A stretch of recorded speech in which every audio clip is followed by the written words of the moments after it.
vendosur në qytetin e Bulqizës dhe pranë meje ndodhet Sejt Aslani. Naim Almeta. ku qëndron problemi juaj? Jemi dy laborant ose teknik imazherie të spitalit të Bulqizës. Prej sa kohësh jeni punonjës të spitalit të Bulqizës? Unë jam 32 vjetë që punoj teknik imazherie pranë spitalit Bulqizës. Dhe ju? Unë punoj ka 24 vjetë, plus që kam punuar dhe informier pranë të spitalit të Bulqizës. Për 2024 kemi marrë një pak shtesë nga që punojmë në urgjencën e spitalit dhe ishte një shtesë mbi pagën tonë. Sa ishte? Aktualisht ke rreth 120.000 lekë të vjetra. Toto që me kontrollin që erdhi, na është heqë dhe na është lanë që neve t'i kthejmë lekë mbrapsht. Kontori ka ardhur me sa di unë nga shtatori dhe ka lënë si projekt raport që pagat tona të kthehen mbrapsht. Kur jeni njoftuar që duhet të ktheni këto lekë? Këto lekë kemi njoftuar në datë 30 dhjetor. Ju jeni paguar për këtë shtesë mbi pagën në bazë të kujt urdhri? Me urdhër të drejtorisë spitalit Bulqizës. Duke qenë se e shtuna e diela dhe turni 3 ngilte bosh, mendoj që drejtoria ta paguaje. Ju ishit vetëm 2 punonjës dhe jeni vetëm 2 punonjës, apo jo? Qenë 2 punojës dhe jemi prap 2 punojës. Dhe ju të dy mbuloni pra turnet e ditës, turnet e natës. Mbulojmë komplet 24 orësh. Në momentin që kolegu merr leje, ti duhet qëndrosh? Nini nuk lëviz dot nga Bulqiza. Sot ju jeni të detyruar të ktheni shumën prej? Parapërsisht rreth 2.200.000 lekë. Nga misioni Stop kërkojmë që të zgjidhet ky problem, se shoft gjykueshme që t'i kthejmë këto lekë. Në muajin qershor 2024, Ministria e Shëndetësisë ka ngritur një grup auditimi në Spitalin e Bulqizës, nga ku ka nxjerrë një projekt raport auditimi. Si përfundim, theksohet se nuk ka funksionuar mirë kontrolli i brendshëm parandalues, si nga sektori i burimeve njerëzore dhe nga sektori i financës, të cilët kanë firmosur në këto shkresa dhe ju kanë dhënë punonjësve të shërbimit të laboratorit dhe shërbimit të imazherisë shtesë për natyrë të veçantë pune pa u bazuar në VKM-n e pagave në fuqi.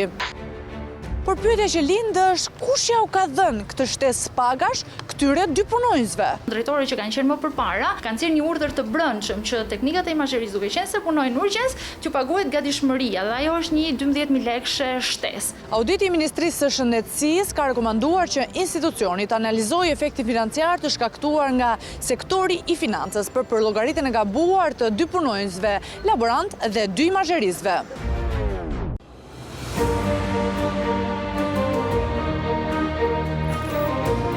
Por çfarë ka ndodhur pas kontrollit të auditit? Për të marrë sqarimet e duhura, do të shkojmë në drejtorinë e spitalit. Neve kemi bërë një kërkesë që këto, duke qenë se pjesën më të madhe të punës e bëjnë në urgjencë, duhet në strukturë t'i përfshijmë në strukturën e urgjencës, se realisht nuk janë në strukturën e urgjencës. Dhe në fakt, sipas ligjit, ato personeli që është në strukturën e urgjencës ka një shtesë për vështirësitë punës, se duke di se urgjenca ka vështirësi, edhe merr një shtesë që është 12.000 lekë shtesë. Imazheria edhe laboratori nuk janë të struktura urgjencës. Projekt raport, po jo raporti përfundimtar i kontrollit, se presim na vijë dhe raporti përfundimtar. Paguhen aktualisht, pra e marrin shtesën? Jo, sipas vendimit, domethënë kjo ka qenë edhe më përpara, se vendimi nuk është se i ka thënë që do ju ndalosh. Ka qenë edhe më përpara. Po është ndërprer tani me urdhër të kujt?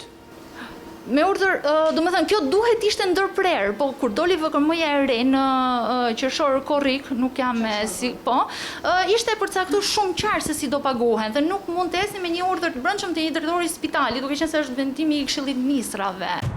E duke qenë se grupi auditit të Ministrisë së Shëndetësisë ka vlerësuar se 2 imazheristët nuk do të marrin shtesën e pagës për natyrën e veçantë të punës, në muajin nëntor 2024, drejtoresha e spitalit, për t'ju dhënë pak pushim këtyre 2 punonjësve dhe për t'i dhënë leje, ka shtuar një emër imazheristi tjetër. Por me sa duket, ky emër është shtuar vetëm në letra pasi punonjësja nuk ka shkuar asnjëherë në punë dhe sërish shërbimin e urgjencës së radiologjisë e mbulojnë këta 2 punonjës.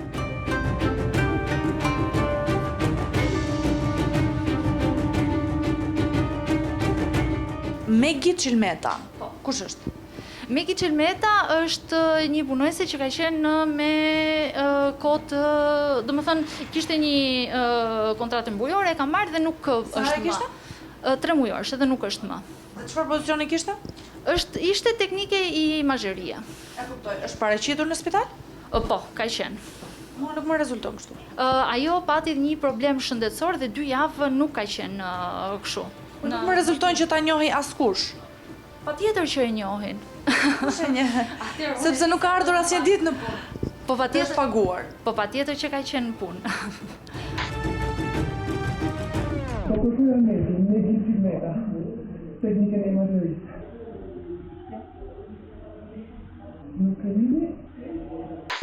Procura Megi Çelmeta, teknikën e imazherisë. Jo. Uno, jo, nuk i parë të vjen. A qenë tu? Po, uno se qoftë. Unë nuk e një pasimi më të Megi Çelmeta. Megi Çelmeta, teknikë e imazherie. Ups.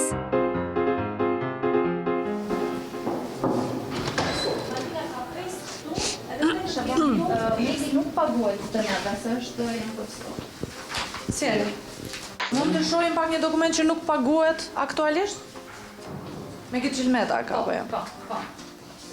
Borderat e rradha që jemi në dorë në momente si për duke i bë. Tani po i bëni këto të janarit? Po. Po deri në dhjetor është paguar? Të deri në dhjetor është pagu. Thjesht duhet të shikoj se për sa kohë është paguar, të lutem. Megi Çelmeta. Një muaj gjysë ose 2 muaj është pagu. Një muaj e gjysmë ose 2 Po, muaj. po. Ju më thot me kontratë 3 mujore. Po, me kontratën. Po, nuk është s'është vërtet më joshi akoma. Pra i bie që të paguhet tani në janar. Paguhet, jo s'paguhet më Megi. Se kam mbaruar kontratën. Kam mbaruar. Koha e provës 3 muajshi. Po pra dakord, ka mbaruar 3 muaj dhe është paguar 1 muaj e gjysmë 2. Po. Si është kjo pagesë kështu?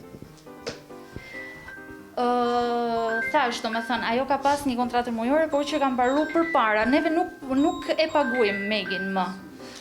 Se erdhi, bëri kontratën me neve, filloi punën, pati shumë probleme shëndetësore, e paguajtëm, domethënë ka pas raportën, të them drejtën edhe unë i kam dhënë edhe leje ca kohë duke e kuptuar për pjesën shëndetësore, erdhi i shkëputëm marrëdhënie dhe kaq.